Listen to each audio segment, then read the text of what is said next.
Thursday evening snacks ready ಮಾಡ್ತಾ ಇದ್ದೀನಿ. ಇವತ್ತು ಬ್ರೆಡ್ ಸ್ಯಾಂಡ್ವಿಚ್ ಮಾಡೋಣ ಅಂತೇಳಿ ವೆಜಿಟೇಬಲ್ಸ್ ಎಲ್ಲ ಕಟ್ ಮಾಡ್ಕೊಳ್ತಾ ಇದ್ದೀನಿ. ಇದಕ್ಕೆ ನಾನು ಕ್ಯಾಪ್ಸಿಕಮ್, ಎಲೆಕೋಸು, ಈರುಳ್ಳಿ ಮತ್ತು ಸೌತೆಕಾಯಿನ ಆ್ಯಡ್ ಮಾಡ್ಕೊಳ್ತಾ ಇದ್ದೀನಿ.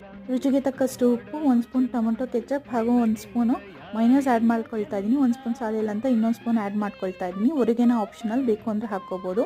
ಅದಾದಮೇಲೆ ಬ್ರೆಡ್ ಟೋಸ್ಟ್ ಮಾಡಬೇಕು. ನಾನಿಲ್ಲಿ ಹೋಲ್ ವೀಟ್ ಬ್ರೆಡ್ ತೊಗೊಂಡಿದ್ದೀನಿ. ಒಂದು ಸೈಡ್ ಅಷ್ಟೇ ರೋಸ್ಟ್ ಮಾಡ್ಕೊಂಡಿರೋದು, ಇನ್ನೊಂದು ಸೈಡು ಹಾಗೆ ಅದನ್ನು ಫಿಲ್ಲಿಂಗ್ ಸ್ಟಫ್ ಮಾಡೋಕ್ಕೆ ಯೂಸ್ ಮಾಡ್ಕೊಂಡಿದ್ದೀನಿ. ಫಿಲ್ಲಿಂಗ್ ಎಲ್ಲ ಸ್ಟಫ್ ಮಾಡಿ ಬ್ರೆಡ್ ಸ್ಯಾಂಡ್ವಿಚ್ ರೆಡಿ ಆಗಿದೆ ನೋಡಿ. ಒಂದೇ ಫ್ಲೇವರಲ್ಲಿ ಹಾಲು ಕುಡಿತಾ ಇದ್ದರೆ ಅವ್ರಿಗೆ ಇಷ್ಟ ಆಗಲ್ಲ ಅಂತೇಳಿ ಇವತ್ತು ನಾನು 1 ಸ್ಪೂನ್ ವೆನಿಲಾ ಎಸೆನ್ಸ್ ಹಾಕಿ ವೆನಿಲಾ ಮಿಲ್ಕ್ ಮಾಡ್ಕೊಳ್ತಾ ಇದ್ದೀನಿ.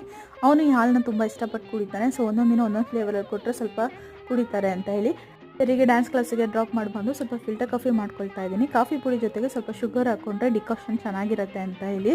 ಫಿಲ್ಟರ್ ಕಾಫಿ ತುಂಬಾ ಟೇಸ್ಟಿಯಾಗಿರುತ್ತೆ. ಸ್ವಲ್ಪ ಹಾಲು ತಿಕ್ಕಾಗಿರಬೇಕು, ಆವಾಗ ಇನ್ನೂ ಟೇಸ್ಟಿಯಾಗಿರುತ್ತೆ. ಡಿಕಾಕ್ಷನ್ ರೆಡಿ ಆದಮೇಲೆ ಇದಕ್ಕೆ ಬಿಸಿಯಾಗಿರೋ ಹಾಲು ಹಾಕಿ ಸರ್ವ್ ಮಾಡ್ತಾ ಇದ್ದೀನಿ. Thank you for watching.